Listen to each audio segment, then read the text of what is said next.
हाय kids, आज हम कक्षा 10 अध्याय 5 काव्यखंड उत्साह तथा अट नहीं रही है जो सूर्यकांत त्रिपाठी निराला जी द्वारा लिखी गई कविता है उसके बारे में पढ़ेंगे।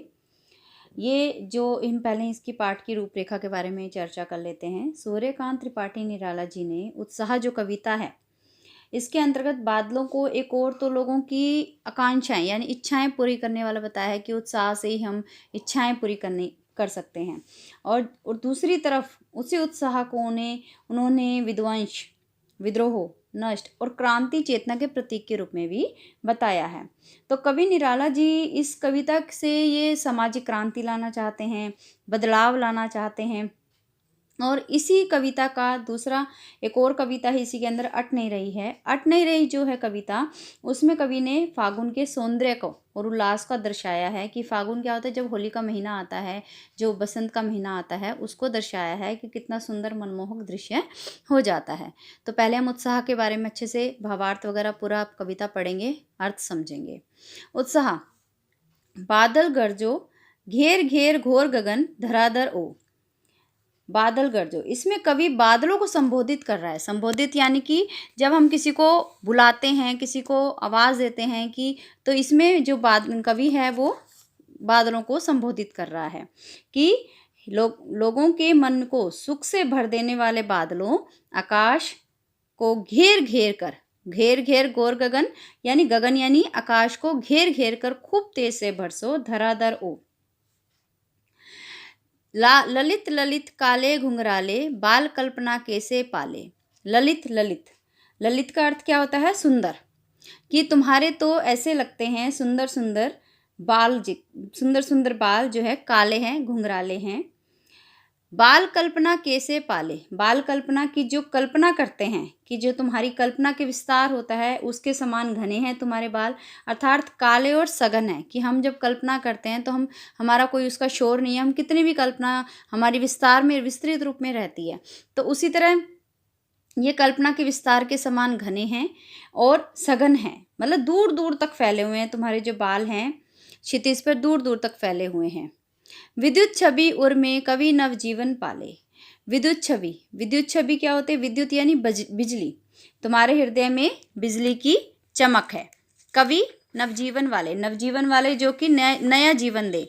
व्रज छिपा नूतन कविता, जैसे बादल वर्षा करते हैं, सबको नया जीवन प्रदान करते हैं। पीड़ित प्यासे जो है अपनी जन की इच्छा पूरी कर लेते हैं। मतलब तुम भी अब कवि को कह रहा है कि तुम जो है संसार को नया जीवन देने वाले हो, यानी अपनी कविताओं में इतना उत्साह लेके आइए, इतनी भावना जो ब्रज के समान, ब्रज यानी कठोर, ऐसा उत्साह लेके आइए जिससे कि नई सृष्टि का निर्माण हो और नया नूतन कविता फिर भर दो बादल गरजो, यानी लोगों में, समूचे संसार में तुम जोश भर दो, उत्साह भर दो।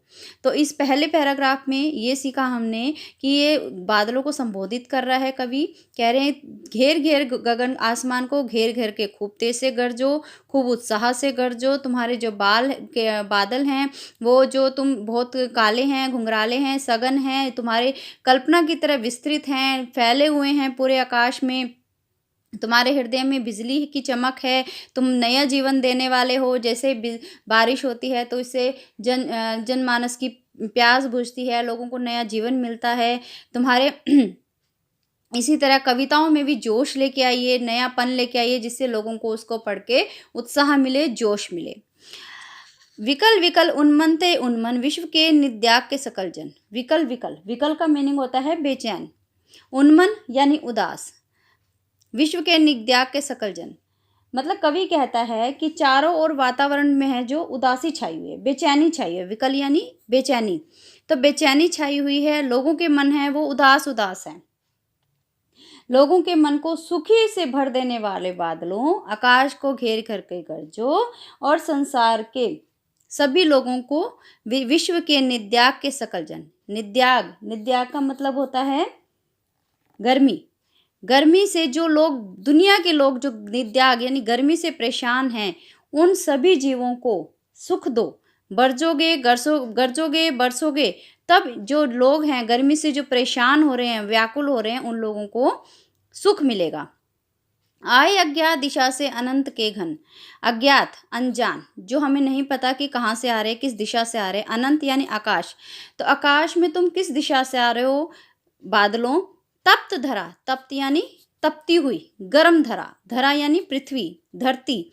तो हमारी जो धरती गर्मी से तप रही है, जल से फिर शीतल कर दो, कि तुम ऐसा बरसो, अपने जल से शीतल यानी ठंडा कर दो और लोगों को सुखी करो।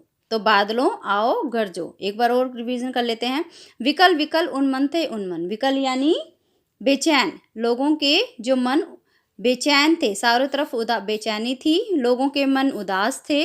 विश्व के नित्याग के सकल जन, विश्व के यानी लोग जो हैं गर्मी से बहुत परेशान हैं, तो आप आओ अनंत दिशा में यानी आकाश में किसी भी दिशा से आकर बरसो और इस जो जलती हुई धरती को, गर्मी जो तपती हुई धरती को अपने शीतल जल से ठंडी कर दो, लोगों को सुख पहुंचाओ। अब हम पढ़ेंगे इसी का दूसरा पार्ट।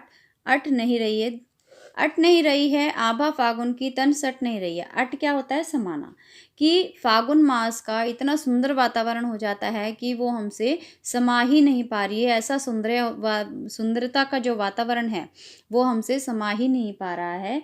तो इस प्रस्तुत कविता में फागुन के अद्वितीय सौंदर्य का वर्णन करते हुए कवि जी कहते हैं कि चारों ओर फागुन की शोभा समा नहीं पा रही है, हमारे तन में समा नहीं पा रही है। कहीं सांस लेते हो, घर घर भर देते हो। इस समय चारों ओर सुंदर सुंदर मनमोहक फूल खिलते हैं, तुम सांस लेते हो, उस सांस से तुम संपूर्ण प्रकृति से को खुशबू से भर देते हो और यह सुगंध वातावरण में फैलती है और हर घर घर में भी सुगंध फैल जाती है। उड़ने को नभ में तुम पर पर कर देते हो। पर पर यानी आकार, नभ यानी आकाश, पर पर पंख फैलाकर, कि पक्षी भी हैं इस समय आकाश में पंख फैलाकर उड़ना चाहते हैं। आँख हटाता हूँ तो भी हट नहीं रही है, कि अगर मैं आँख हटाना भी चाहूँ ऐसे मनोरम दृश्य से तो भी मैं अपनी आँखें हटा नहीं पा रहा हूँ। पत्तों से लदी डाल कहीं हरी कहीं लाल, इस समय इस मौसम में बाग बगीचों में, पेड़ पौधों पे, वन उपवनों में सुंदर सुंदर पत्तियां आ जाती हैं, कहीं हरी आती है, कहीं लाल आ जाती है। कहीं पड़ी है उर्मे मंद गंध पुष्पमाल, मंद गंध यानी मंद यानी हल्की, गंध यानी सुगंध की, पुष्पमाल पुष्पमाला, पुष्पों की माला, फूलों की माला, कि ऐसा लगता है प्रकृति ने अपने गले में उर्मे पुष्पों की माला, सुगंधित पुष्पों की माला डाल रखी है, पहन रखी है। पाट पाट शोभा श्री, पाट पाट यानी जगह जगह, शोभा श्री सुंदरता, पट नहीं रही है, कि हर जगह जगह जगह पे इतना सुंदरता का वातावरण फैला हुआ है कि वो हम उसकी खुशी व्याख्यान ही नहीं कर पा रहे हैं। तो एक बार और रिवीजन ले लेते हैं इसकी। अट नहीं रही है आवा फागुन की तन सट नहीं रही है, कि इस कविता में फागुन के अद्वितीय सौंदर्य का वर्णन करते हुए कवि जी कहते हैं कि चारों ओर फागुन की शोभा समा नहीं रही है, उसकी शोभा जो हमारे तन में भी समा नहीं रही है। इस समय फूलों, जो सुगंधित फूलों की खुशबू होती है सांस के संग आती है, घर घर में सुगंधित फूलों की खुशबू फैल गई है।